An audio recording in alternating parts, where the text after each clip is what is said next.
First of all, I'd like to say I want to thank all of you for taking the time out of your day. This is the hottest day of this season to come spend a couple hours with us.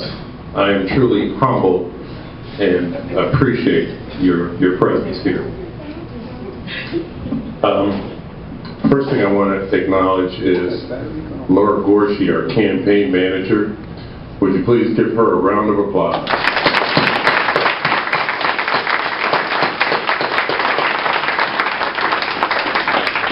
You know, every campaign manager has to keep the train on the track, and Laura does an excellent job of that. She ruffles some feathers once in a while, but that's her job, and she does her job very well. Next, I'd like to say, Sandy, I love you. I appreciate your introduction, coming all the way here from Pennsylvania to say a few nice words about me. I'm so glad that you didn't talk about the time I bought the used van. My kids talked me into buying an old used Chevy van, and we drove it home one day, and my wife comes home from work and she goes, "What is this?" "Don't tell me you bought this." Jeff LeBaron came and looked at it and he says, "So, did you pay for it?" He thought somebody gave it away. I said, "No, Jeff, actually I financed it." He said, "You should have wrote a check for it." But I also want to introduce my father-in-law, who came up with Sandy from West Middlesex, Pennsylvania.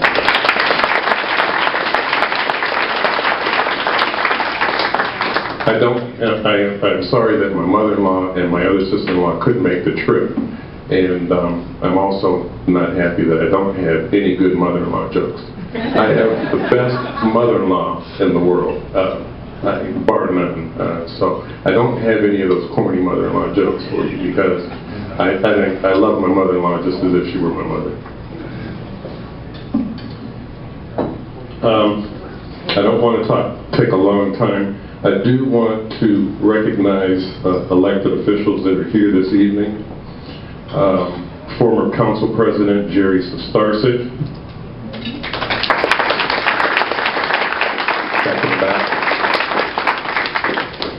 Ward 2 Councilperson Madeline Scarnage.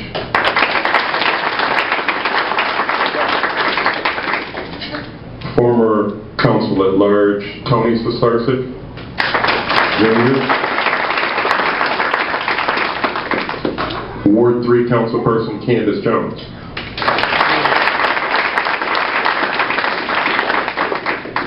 Ward 1 Councilman David Gillingham.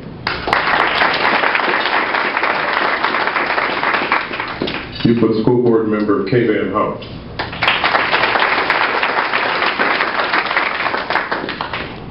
The judge of our Euclid Municipal Court and the very good longtime friend, Judge Deborah LeBaron.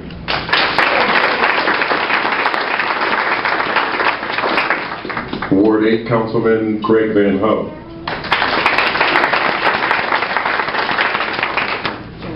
There's also a young lady in the audience who is seeking elective office for the first time, just as I am. I think she's very worthy of that position, and I'm hoping that you all will be able to support her too. Yvette Moten, who is a candidate for the Euclid School Board.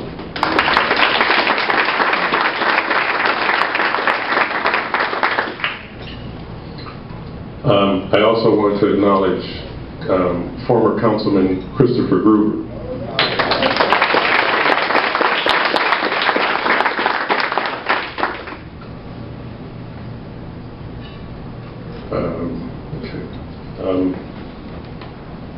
It says acknowledge his sister. I'm sorry, I'm going to get to that. I'd also like to recognize the members of our committee who are working so hard to help us be successful in this election cycle. At this point, would everybody in the committee please stand up and be recognized? two gentlemen in the back standing by the bar are also part of our committee. Tommy Lane, Dominic Evangelista, and Roseanne, that are in the back of the room. I'd also like to recognize members of my family, and that includes a very good longtime friend of mine, David Santiago, who drove here from Park Ridge, New Jersey, just to be here with us this evening.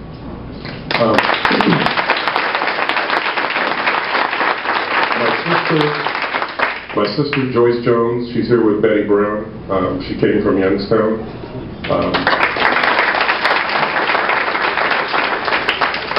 Her daughter Amber Jackson and her husband Daryl, and they're here with Maya and Jada, the two of the little girls that were here.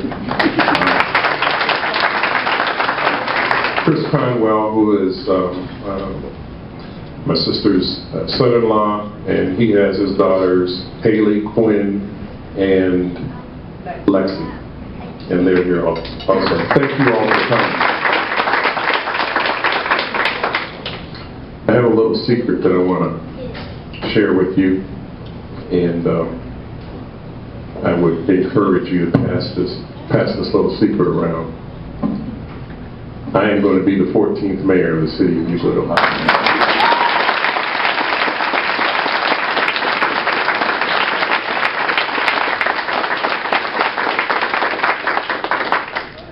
I want to share a little story with you about Senator Bill Bradley. He was a senator from New Jersey. Bill Bradley had just recently been elected to the Senate from New Jersey and was asked to speak at a banquet. And as he was sitting at the dais, a waiter was walking by putting pats of butter on each plate. As the waiter approached his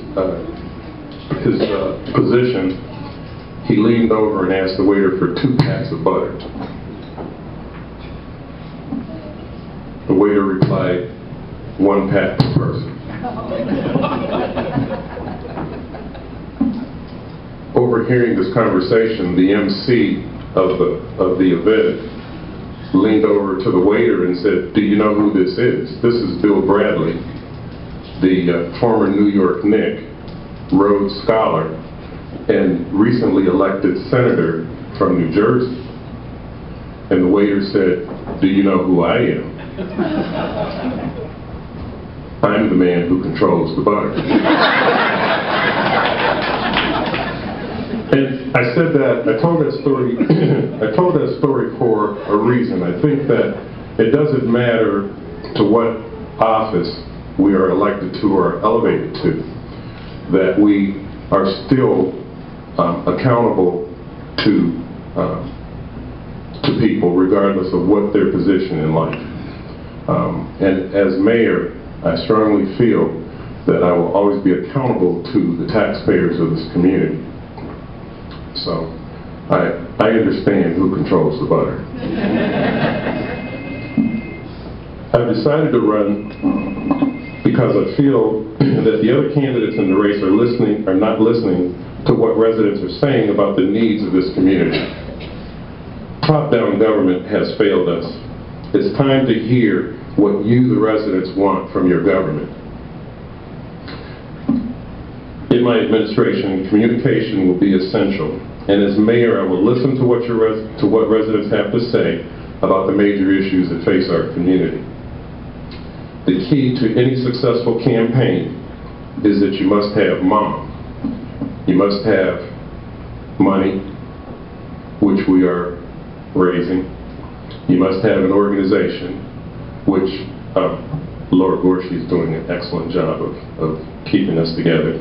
And you must have a message. And my message is this, that I believe we need to redevelop and enhance our housing stock. That's first and foremost on my agenda. Second, I think we need to promote safe neighborhoods by strengthening our neighborhood associations. I've been very active for many, many years in my neighborhood association. Leno, Laverne, and Law, previous presidents. Paulette's been an active member. Dave Hiscott and Sue Hiscott have been very active in our neighborhood association, and they know that I'm a very big proponent of neighborhood associations.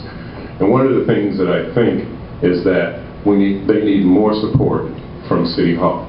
And when I become mayor, that will happen.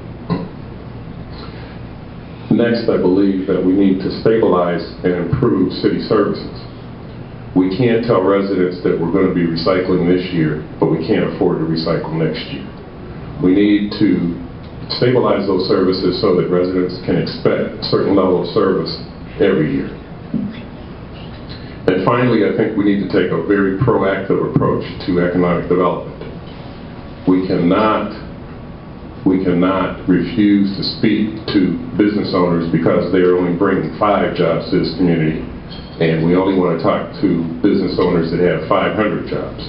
I don't think it matters whether they have 5 or 500 jobs. We need to be very proactive and aggressively seek those businesses. I strongly believe that we can rebuild our housing stock, we can replace some of our antiquated recreation facilities, and restore the city to the City of Superior Services once again. I believe that we can do this.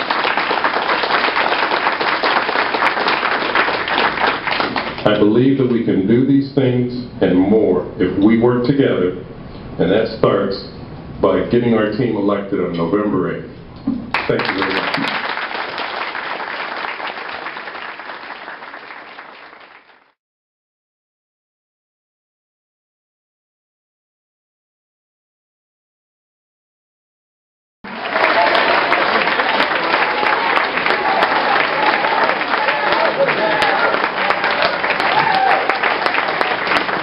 That's the first and the last time that will ever happen again. I'm sure I'm going to hear about this for a long, long time. This is my beautiful wife of 25 years, my life partner. Took a little while to convince her that we need to do this. And she's on board now, so I'm sorry. It just completely slipped my mind.